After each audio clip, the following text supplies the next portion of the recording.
Oke, selamat pagi semuanya. Bagaimana kabar rekan-rekan sekalian? Semoga selalu baik dan sehat selalu. Oke, nah di sini saya akan men-sharingkan bagaimana cara mengubah atau membuat neraca lajur. Ya, jadi cara membuat neraca lajur. Ya, seperti itu.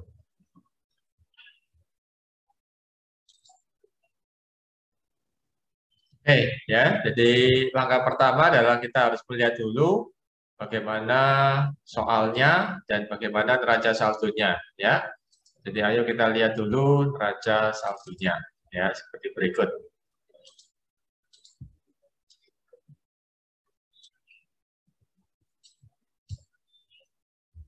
Ya, jadi di sini ceritanya adalah perusahaan meminta kita untuk membuat laporan keuangan tanggal 30 April 2010. Nah, ya, jadi namun sebelum membuat laporan keuangan, kita perlu membuat jurnal penyesuaian dan neraca lajur.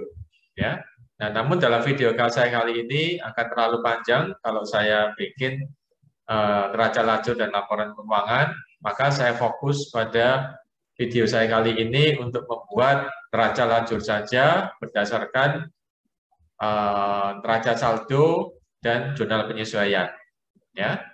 Nah, sebagai informasi, jurnal penyesuaian sudah saya bikin dan saya jelaskan dan ada pada video saya di bagian jurnal penyesuaian.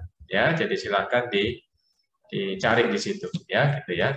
Oke, ya, jadi saya anggap neraca saldo sudah diberikan di sini dan jurnal penyesuaian sudah siap, ya. Jadi kita tinggal melihat bagaimana proses pembuatan neraca lajurnya, ya, seperti itu. Nah, sebagai informasi berikut adalah neraca saldonya. Ya, jadi ini neraca saldo pada tanggal 30 April 2010, ya.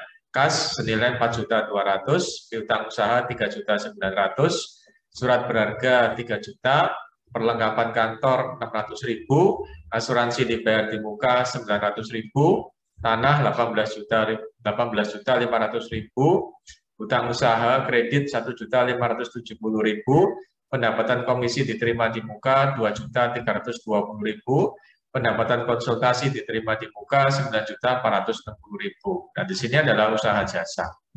Kemudian hutang hipotek senilai 10 juta rupiah, modal prima perusahaan perseorangan 15 juta rupiah, biaya gaji debit 5.800.000, biaya perlengkapan 400.000, biaya telepon 250.000, biaya perjalanan 620.000, dan biaya lain-lain 180.000. Ya, dengan total bagian debit sama kredit dengan jumlah yang sama 38.350.000 rupiah, ya seperti itu. Oke, nah kemudian beberapa informasi penyesuaian yang kita perlukan di sini ada A sampai F, ya. Nah, yang pertama ini sudah saya pernah jelaskan ya di video saya sebelumnya, berarti saya akan bahas ini secara singkat aja. Ya, jadi dari deskripsi A, maka jurnalnya adalah biaya asuransi pada asuransi dibayar di muka senilai 25.000. Ya. Nah, kemudian yang B, honor konsultasi yang telah menjadi hak perusahaan. Nah, ini jurnal penyesuaiannya adalah seperti demikian. Ya. Nah, kemudian bagian C dengan deskripsi sebagai berikut, jurnal penyesuaiannya adalah demikian. Ya. Nah, kemudian bagian D dengan deskripsi sebagai berikut, maka perhitungannya dan jurnal penyesuaiannya adalah demikian. Kemudian bagian E dengan deskripsi sebagai berikut, jurnal penyesuaian dan perhitungannya adalah sebagai demikian. Nah, kemudian bagian F dengan deskripsi sebagai berikut, perhitungan dan jurnal penyesuaiannya adalah demikian. Nah, berarti sampai tahap ini kita sudah mempunyai neraca saldo dan jurnal penyesuaian. Nah, maka berikutnya kita akan fokus bagaimana cara mengolah neraca saldo dan jurnal penyesuaian dalam neraca lajur. Ya, oke, mari kita lihat bentuk neraca lajurnya. Ya,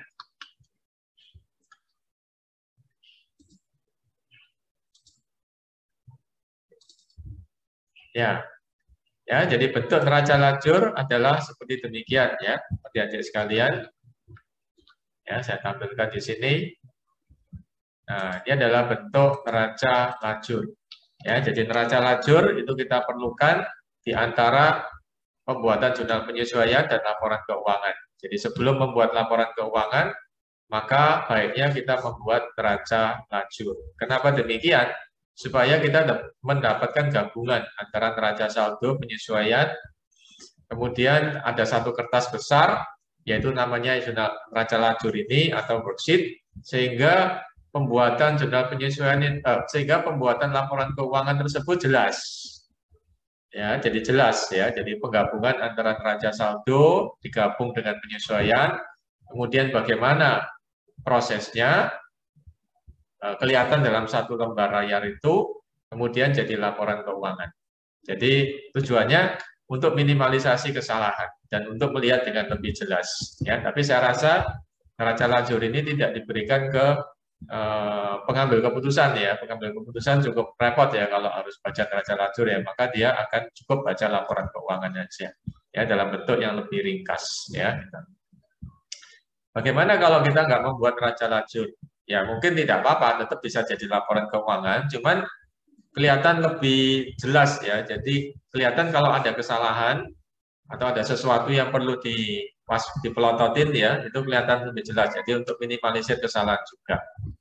Ya, jadi akan jauh lebih apa ya, lebih safe ya kalau kita bikin neraca lajur dulu, baru kemudian setelah oke, baru kemudian laporan keuangan bisa dihasilkan dengan jauh lebih mudah ya dan lebih akurat ya seperti itu. Nah, ada 1, 2, 3, 4, 5, 6. Ada 6 kolom utama pada neraca lajur atau worksheet ini. Yang pertama tentu saja nama akun ya. Nah, yang pertama tentu saja nama akun. Nah, kemudian yang kedua adalah kolom neraca saldo. Ya, yang kedua adalah kolom neraca saldo. Ya, neraca saldo pada tanggal 30 April 2010. Nah, di sini soal tadi meminta kita untuk membuat neraca saldo, neraca lajur atau laporan keuangan pada tanggal 30 April 2010. Jadi akhir April ya. Jadi kita harus bikin laporan keuangan. Maka kita perlu menyiapkan neraca lajur ya. Kemudian yang kedua, kolom yang kedua adalah penyesuaian. Kita masukkan ayat-ayat penyesuaian di sini ya. Nah, kemudian kolom yang ketiga adalah neraca saldo disesuaikan. Ya, jadi kita masukkan neraca saldo disesuaikannya pada bagian ini. Kemudian yang kolom keempat adalah dan kelima adalah laporan keuangan, yaitu laba rugi atau neraca. Ya, yang akan kita masukkan saldo-saldonya. Ya, oke ya. Jadi saya ulangi, bagian pertama adalah nama akunnya, bagian kedua adalah neraca saldonya, bagian ketiga adalah penyesuaian. Bagian keempat adalah neraca saldo disesuaikan, yaitu gabungan antara neraca saldo dan penyesuaian. Bagian kelima adalah laba rugi, bagian ke-6 adalah neraca. Ya, jadi ada 6 kolom. Ya, nah artinya akan kita mulai bisa jadi menjadi 6 langkah dan kita mulai langkah yang pertama. Ya, nah langkah yang pertama adalah nama-nama akun. Nah di sini kita akan tuliskan nama-nama akunnya. Ya.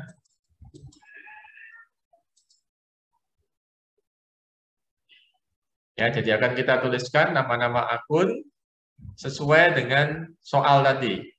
Ya, jadi ini kan soalnya tadi ya. Nah, ini kan soalnya tadi. Nah, ini adalah soalnya. Jadi nama-nama akun ini akan kita pindah pada neraca lajur, ya. Nah, oke ya. Jadi kita akan pindahkan ini ke sini. Caranya demikian, langkah yang pertama. Nah, ya, oke ya. Jadi ini, ya. Jadi kita tulis nama-nama akunnya, kita pindah, jadi sama persis ya. Kas, piutang usaha, surat berharga, perlengkapan kantor, asuransi dibayar di muka, tanah, hutang usaha, pendapatan komisi diterima di muka, pendapatan konsultasi diterima di muka. Jadi bisa kita tulis. Ya, terima di muka. Kemudian hutang hipotek, modal prima, modal ya tuan prima ya. Kemudian biaya gaji, biaya perlengkapan, biaya telepon, biaya perjalanan, dan biaya lain-lain. Ya. Nah, setelah itu jangan lupa menempatkan saldo-saldonya. Ini yang penting banget ya. Nah, jadi saldo-saldonya berapa? Ya, jadi saldo untuk kas adalah 4.200.000 pada posisi debit, piutang usaha 3.900.000 pada posisi debit, kemudian surat berharga ini dibeli tanggal 1 April 3 juta pada posisi debit, kemudian perlengkapan kantor senilai 600.000 debit, asuransi dibayar di muka ini adalah hak kita 900.000, jadi ini dibayar dulu, kemudian meskipun kita mengeluarkan uang, tapi ini adalah hak kita. Ya, jadi meskipun istilahnya asuransi dibayar di muka, dibayar, tapi ini adalah hak. Dibayar di muka artinya menjadi hak kita. Ya, senilai 900.000. Kemudian tanah 18.500.000, hutang usaha 1.570.000 dan seterusnya. Ya, bisa dibaca sendiri.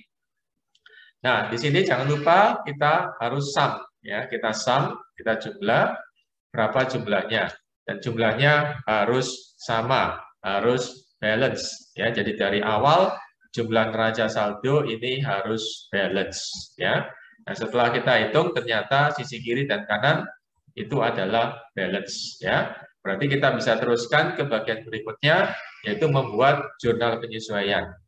Ya, seperti yang sudah saya tampilkan di awal tadi, bahwasanya jurnal penyesuaian telah kita bikin. Ya, nah, ini ya, kalau ada yang lupa, maka saya akan tampilkan lagi. Dari jurnal penyesuaiannya sudah kita bikin. Ya. Nah, sudah kita siapkan.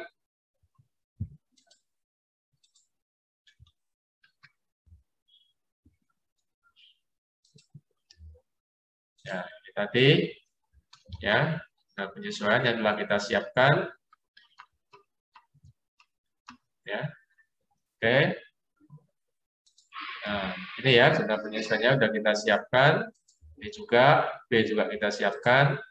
C juga kita siapkan. D juga kita siapkan. E sudah kita siapkan. Yang F sudah kita siapkan. Dan ini kita akan masukkan angka-angka di sini dalam neraca lajurnya.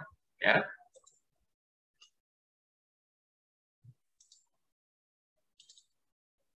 Nah, ya, jadi jurnal ini saya siapkan dan saya pindah ke sini, ya. Nah, ini jurnal penyesuaiannya, ya. Nah, ya, kita bikin tabelnya dulu. Jadi jurnal penyesuaian yang A tadi kita masukin ke sini. Ya, biaya asuransi, tambah asuransi dibayar di muka senilai 25.000. Kemudian yang B, pendapatan konsultasi dibayar di muka dan pendapatan konsultasi yang udah bisa kita nyatakan sebagai pendapatan kita senilai 9.220.000. Kemudian perhitungan menunjukkan adanya biaya perlengkapan senilai 160.000. Kemudian pendapatan komisi diterima di muka dan pendapatan komisi senilai 1,5 juta. Kemudian biaya bunga hipotek dan kas yang ini dibayar langsung ya pada saat itu. Kebetulan sama tanggalnya senilai 500.000. Dan yang terakhir adalah piutang bunga dan pendapatan bunga senilai 30.000.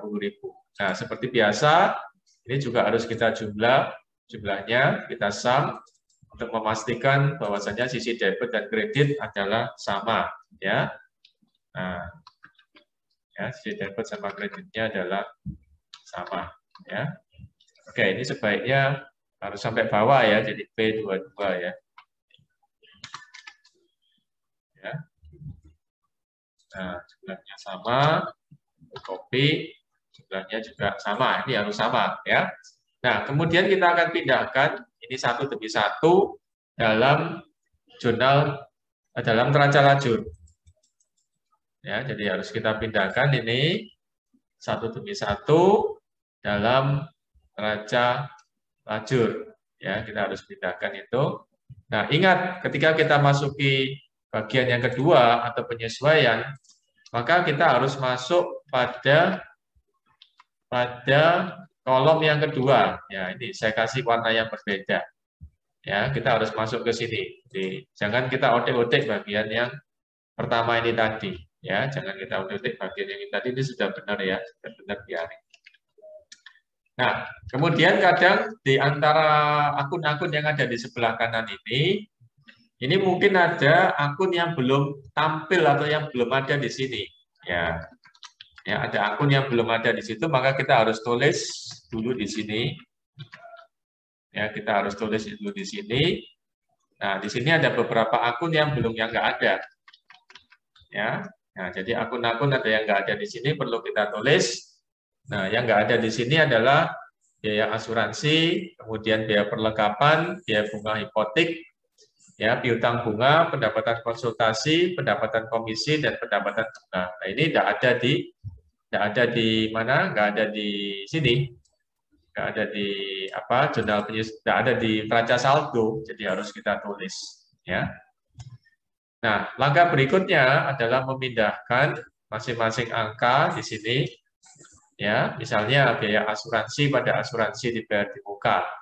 Nah, kita harus pindahkan itu ya, biaya asuransi pada asuransi dibayar di muka, jadi biaya asuransi debit, kemudian asuransi dibayar di muka, kita cari di mana ini asuransi dibayar di muka. Nah, ini kredit 25.000. Kemudian pendapatan konsultasi DD dibayar di muka, debit 9.220.000. Kemudian kreditnya adalah pendapatan konsultasi 9.220.000. Kemudian biaya perlengkapan di sini 160.000 dan kreditnya adalah juga perlengkapan senilai 160.000. Kemudian pendapatan komisi diterima di muka 1.500.000 ya. Dan kemudian kreditnya adalah pendapatan komisi. Pendapatan komisi ini ada di bawah ya 1.500.000. Kemudian biaya bunga hipotek 500.000, biaya bunga hipotek 500.000 dan kreditnya adalah kas langsung ya 500.000. Kemudian ada piutang bunga 30.000. Nah, piutang bunga 30.000 dan kreditnya adalah pendapatan bunga 30.000. Oke ya, kita sudah selesai memindahkan ayat-ayat penyesuaian dalam neraca lajur. Nah, setelah itu seperti biasa kita juga jumlah, kita sum ya jumlahnya. Dan jumlah ini harus sama, ya. Jadi jumlah ini harus sama, ya. Nah, kita lihat di sini jumlahnya adalah sama ya. 11.435.000 ini juga sama 11.435.000. Oke ya, jadi kita telah menyelesaikan langkah yang ke berapa ini? Ketiga ya, langkah yang ketiga atau kolom yang ketiga yaitu kolom penyesuaian ya. Nah, kemudian setelah langkah yang ketiga selesai atau kolom yang ketiga selesai, kita akan menggabungkan kolom yang kedua neraca saldo dan kolom yang ketiga penyesuaian dalam satu kolom yang namanya neraca saldo disesuaikan. Ya, jadi mungkin adik-adik sekalian sudah bisa menebak bahwa kolom neraca saldo disesuaikan adalah penjumlahan tambah kurang antara neraca saldo dan penyesuaiannya. Oke ya, kita akan lihat ini satu demi satu ya gitu. Nah, pada bagian kas ini ada saldo debit 4.200.000 dan ada saldo kredit 500.000. Berarti 4,2 juta dikurangi 500.000 menjadi 3.700.000. Ini kita tulis demikian. Kemudian piutang usaha, surat berharga dan surat berharga ini kebetulan tidak ada pengaruh dari penyesuaian. Berarti angka langsung kita bisa lempar ke sini secara utuh. Ya. Kemudian perlengkapan kantor di sini ada pengurang sebesar 160.000. Berarti sisanya dia adalah 440.000. Kemudian asuransi dibayar di muka, jadi juga ada pengurang debit 900.000, ada pengurang yang dalam posisi kredit 25.000, berarti sisanya adalah 875.000. Kemudian tanah, ini tidak ada pengurang apapun, sama juga dengan piutang usaha, tidak ada pengurang atau penambah apapun, jadi angka bisa langsung kita lempar mentah-mentah di situ ya. Kemudian pendapatan komisi diterima di muka, ada kredit 2.320.000 dan ada debit 1,5 juta. Berarti selisihnya adalah selisih lebih besar kredit, berarti pada posisi kredit nilainya 820.000. Kemudian pendapatan konsultasi diterima di muka, di sini ada kredit 9.460.000, namun ada pengurang sebesar 9.220.000, sehingga sisanya adalah 240.000. Nah, kemudian bagian utang hipotek dan modal tuan prima, di sini tidak ada apapun ya, berarti langsung kita bisa lempar sini. Demikian sama juga dengan biaya gaji, perlengkapan, telepon perjalanan dan lain-lain, ini tidak ada, berarti langsung kita bisa lempar ke sini langsung ya gitu. Kemudian untuk bagian yang ada penyesuaiannya, di sini juga biaya asuransi dan sebagainya, perlengkapan, hipotek, bunga, konsultasi, komisi, dan pendapatan bunga tidak ada apapun ya, karena neraca saldonya di sini kosong ya, maka langsung kita bisa lempar ke sini ya, dengan tanpa angka yang berubah.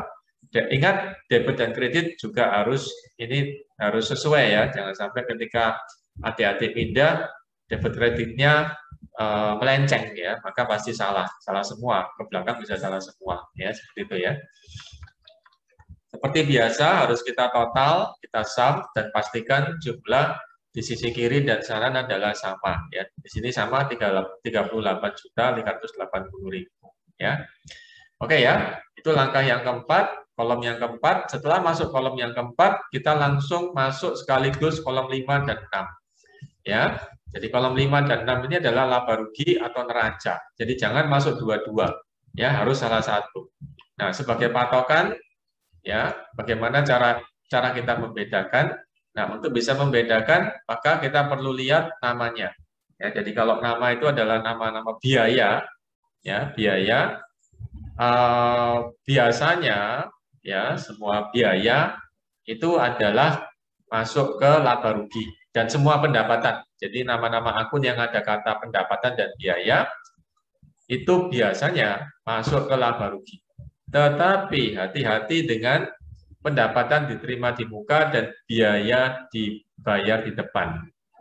Nah, jadi yang nama-namanya agak beda ya, jadi yang nggak utuh misalnya, ya pendapatan komisi diterima di muka, kata-kata diterima di muka atau dibayar di depan itu hati-hati. Nah, itu bukan masuk ke laba rugi, tapi masuk ke neraca.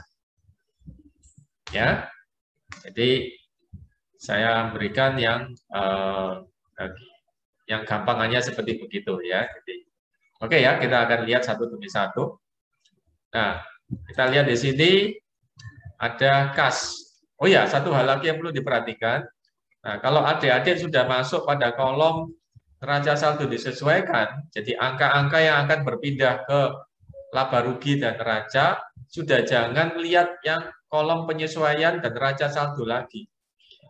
Ya, jadi cukup lihat kolom yang ini. Ya, cukup lihat angka-angka yang ini ya. Nah, angka-angka yang ini aja. Ya, jadi jangan sampai masukin angka-angka yang di kolom-kolom sebelumnya. Nah, itu yang banyak kadang salah ya.